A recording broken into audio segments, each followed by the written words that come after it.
दादी की कहानियाँ, दादी की कहानियाँ, दादी की कहानियाँ। दादी की कहानियाँ। गर्म दोपहर में तपती जमीन पर एक दुबला पतला किसान रामू अपने खेत में हल चला रहा था। सूरज की किरणें उसकी पीठ को झुलसा रही थी, लेकिन उसके माथे पर पसीने की बूंदों के अलावा कोई शिकन नहीं थी।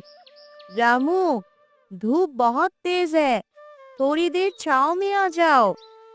नहीं सरला, अगर अभी रुक गया तो ये खेत फिर सुना रह जाएगा। इस बार फसल अच्छी करनी ही होगी। लेकिन बिना खाए पिए कितनी देर और काम करोगे? जब तक मेहनत रंग नहीं लाती तब तक थकान का सवाल ही नहीं उठता। गांव का जमींदार चौधरी साहब अपने गुंडों के साथ खेत के किनारे खड़ा था। उनकी नजरों में ठंडी बेरुखी थी। ओ रामू, सुना है इस बार बड़ी फसल उगाने की सोच रहा है। कर्ज चुका पाएगा? चौधरी साहब, भगवान ने चाहा तो इस बार अच्छी फसल होगी और आपका कर्ज भी चुका दूंगा। बड़ा भरोसा है तुझे अपने हाथों पर। लेकिन याद रखना, अगर फसल चौपट हुई तो तेरा खेत मेरे नाम हो जाएगा। मेहनत की जमीन को कोई छीन नहीं सकता चौधरी साहब।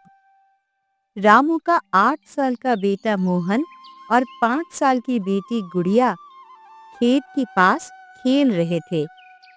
दोनों मासूम आंखों से पिता को देखते। बाबा, इस बार क्या हमारी फसल सबसे अच्छी होगी? हाँ बेटा, अगर मेहनत सच्ची हो तो भगवान भी मदद करते हैं। और फिर हम नई किताबें खरीद सकेंगे ना बाबा? हाँ बेटी, इस बार तुम्हारी पढ़ाई नहीं रुकेगी। रात का समय था। आसमान में चांद चमक रहा था, लेकिन रामू की आंखों में नींद नहीं थी। वो आंगन में बैठा आने वाले दिनों के बारे में सोच रहा था। कुछ सोच रहे हो? हाँ, सोच रहा हूँ कि इस बार खेत को पूरी जान लगाकर तैयार करना है। ये बस फसल नहीं, हमारे जिंदगी की नई शुरुआत होगी। मैं तुम्हारे साथ हूँ रामू, ये सपना जरूर पूरा होगा। हाँ, क्योंकि मेहनत का फल हमेशा मीठा होता है। सूरज की पहली किरणें जमीन को छू रही थी और रामू अपने खेत में हल लेकर खड़ा था। आज उसे बीज बोने थे। पास में सरला और मोहन मिट्टी छानने में मदद कर रहे थे। ये सिर्फ बीज नहीं, हमारे मेहनत का पहला कदम है। और इस बार भगवान भी हमारे साथ है। बाबा, मैं भी बीज डालूंगा। क्यों नहीं बेटा, मेहनत करने की आदत अभी से डालनी चाहिए। रामू और उसका परिवार पूरे जोश से खेत में जुट गया। हर बीज के साथ उन्होंने उम्मीद बोई, सपने बोए। शाम हो चुकी थी। रामू आंगन में बैठा था। उसके माथे पर चिंता की लकीरें थी। आसमान में बादल उमड़ रहे थे। रामू, क्या सोच रहे हो? बादल अच्छे हैं, लेकिन अगर तेज बारिश हो गई तो बीज बह सकते हैं। भगवान पर भरोसा रखो। देखना, तुम्हारी इतनी मेहनत बेकार नहीं जाएगी। बस यही डर है कि कहीं कुदरत फिर से परीक्षा ना लेने लगे। बादल घने हो रहे थे और हवा तेज बहने लगी थी। एक कठिन रात आने वाली थी। आधी रात को तेज गरज के साथ बारिश शुरू हो गई। रामू बेचैन होकर उठा और खेत की ओर भागा। चारों तरफ अंधेरा था। पानी मूसलाधार बरस रहा था। हे भगवान, मेरी फसल को बचा लो। रामू, वहां जाने का कोई फायदा नहीं। तुम खुद भी भीग जाओगे। ये सिर्फ फसल नहीं, हमारा भविष्य है सरला। रामू ने खेत में जाकर पानी की निकासी की कोशिश की, लेकिन बारिश लगातार बढ़ती जा रही थी। उसकी मेहनत पर पानी फिरने का डर उसके मन को झकझोर रहा था। बारिश के बाद की सुबह ठंडी और शांत थी। रामू घबराहट में खेत पहुंचा। उसके कदम कांप रहे थे। उसने चारों ओर देखा। खेत की मिट्टी गीली थी, लेकिन बीज अब भी सुरक्षित थे। भगवान का शुक्र है, बीज बच गए। मेहनत और भरोसा कभी हार नहीं सकता। बाबा, अब तो हमारी फसल बहुत अच्छी होगी ना? हाँ बेटा, अब ये खेत सोना उगलेगा, सोना। कई हफ्ते बीत चुके थे। रामू के खेत में नन्हे नन्हे पौधे उगाए थे। हरियाली देखकर उसका दिल खुशी से भर उठा। मोहन और गुड़िया भी खेत में दौड़ते खेलते थे। बाबा, बाबा देखो, हमारे खेत में कितनी हरियाली आ गई। हाँ बेटा, ये मेहनत का पहला इनाम है। अब तो हमको ढेर सारे अनाज मिलेंगे ना? हाँ बेटी, और इस बार तुम्हारी नई फ्रॉक भी जरूर आएगी। रामू का सपना धीरे धीरे हकीकत बन रहा था, लेकिन किस्मत के खेल अभी भी बाकी थे।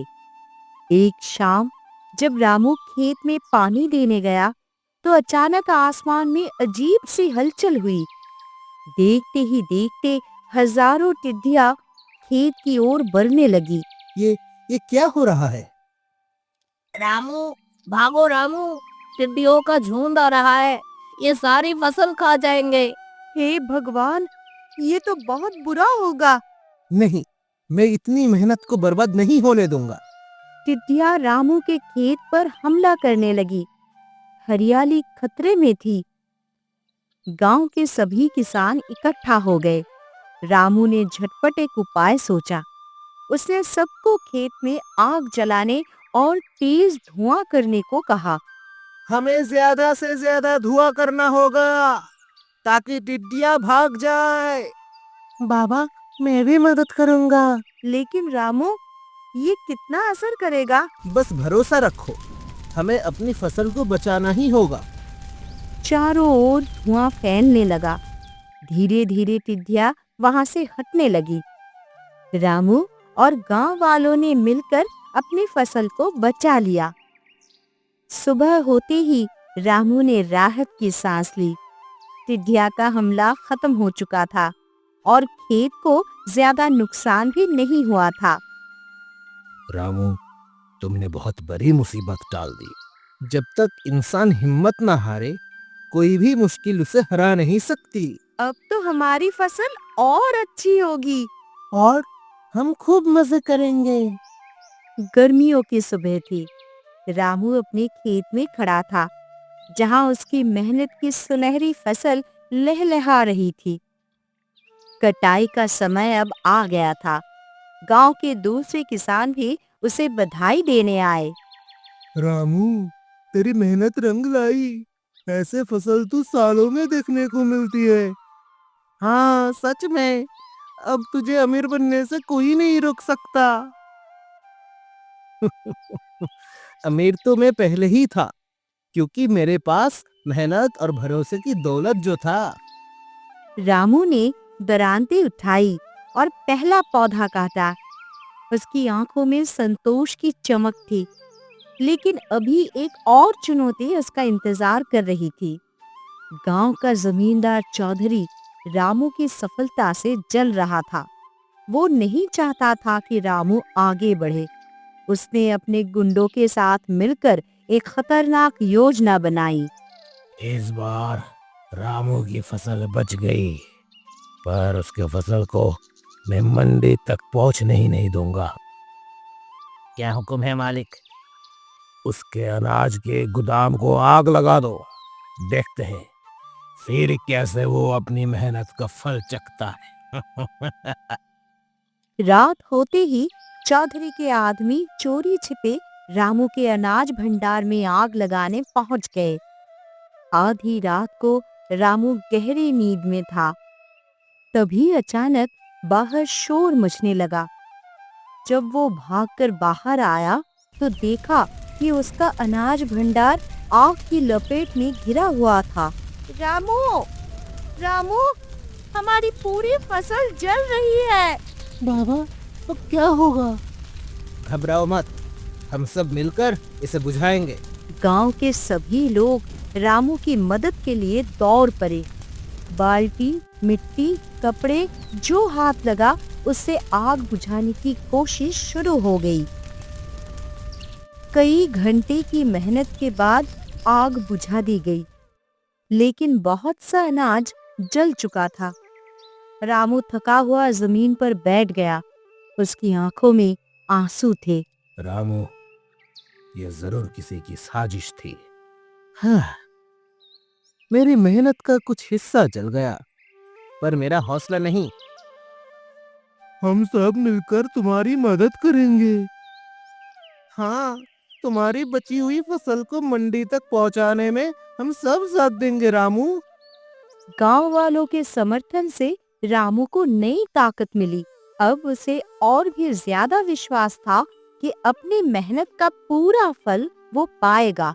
रामू के अनाज के गोदाम में आग लगने के बावजूद उसकी हिम्मत नहीं टूटी। उसने बची हुई फसलों को इकट्ठा किया और गांव वालों के साथ मंडी जाने की तैयारी करने लगा। गांव के लोग भी उसकी मदद के लिए तैयार थे। रामू, चिंता मत कर, हम सब तेरी फसल को मंडी तक सुरक्षित पहुंचाएंगे। हाँ, तू अकेला नहीं है रामू। मैं तो भाग्यशाली हूँ जो मुझे इतने अच्छे लोग मिले। चलो, अब देर नहीं करनी चाहिए। गांव वाले बैलगाड़ियां में अनाज लादकर मंडी की ओर रवाना हुए। चौधरी और उसके गुंडे दूर से ये सब देख रहे थे, लेकिन अब वो कुछ नहीं कर सकते थे। रामू जब मंडी पहुंचा तो वहां के व्यापारी उसकी फसल देखकर दंग रह गए। अनाज की गुणवत्ता इतनी अच्छी थी कि हर कोई उसे ऊंचे दाम पर खरीदने को तैयार था। रामू, तुम्हारी फसल बेहतरीन है, मैं बाजार से ऊंचे दाम पर खरीदूंगा। नहीं, मैं उसे और ऊंचे दाम पर खरीदूंगा। ये सब भगवान की कृपा और मेरी मेहनत का फल है। आखिरकार रामू ने अपनी फसल अच्छे दामों पर बेच दी और उसकी आर्थिक स्थिति पूरी तरह से बदल गई। जब रामू गांव लौटा तो चौधरी के पास कोई जवाब नहीं था। उसकी साजिश नाकाम हो गई थी और अब पूरा गांव रामू की इज्जत करता था। रामू, मुझे नहीं लगा था कि तू सच में इतना आगे बढ़ जाएगा। चौधरी साहब, मेहनत और सच्चाई का रास्ता मुश्किल होता है, लेकिन अंत में जीतता वही है। और अब पूरा गांव रामू से सीख लगा कि मेहनत का कोई विकल्प नहीं होता। चौधरी सिर झुकाकर चला गया। गांव वालों ने तालियां और जयकारों के साथ रामू को सम्मानित किया। शाम के समय रामू अपने आंगन में बैठा था। सरला, मोहन और गुड़िया उसके पास बैठे थे। घर की हालत पहले से बेहतर हो चुकी थी। बच्चों की पढ़ाई शुरू हो गई थी और सरला के चेहरे पर संतोष था। रामू, तुम्हारी मेहनत ने हमें एक नई जिंदगी दी है। बाबा, अब मैं भी बड़ा होकर तुम्हारी तरह मेहनती बनूंगा। और मैं भी बनूंगी। मेहनत करने वालों की हार कभी नहीं होती। बस सच्चे दिल से काम करते रहो, फल अपने आप मिलेगा। आसमान में तारे चमक रहे थे, जैसे खुद भगवान रामू की मेहनत को सलाम कर रहे हो। उसकी कहानी पूरे गांव के लिए एक प्रेरणा बन चुकी थी। एक गरीब किसान जिसने अपनी मेहनत से अपनी तकदीर बदल दी। अगर आपको दादी की कहानियाँ चैनल की कहानी पसंद आए तो इसे लाइक, शेयर और चैनल को सब्सक्राइब जरूर कीजिएगा।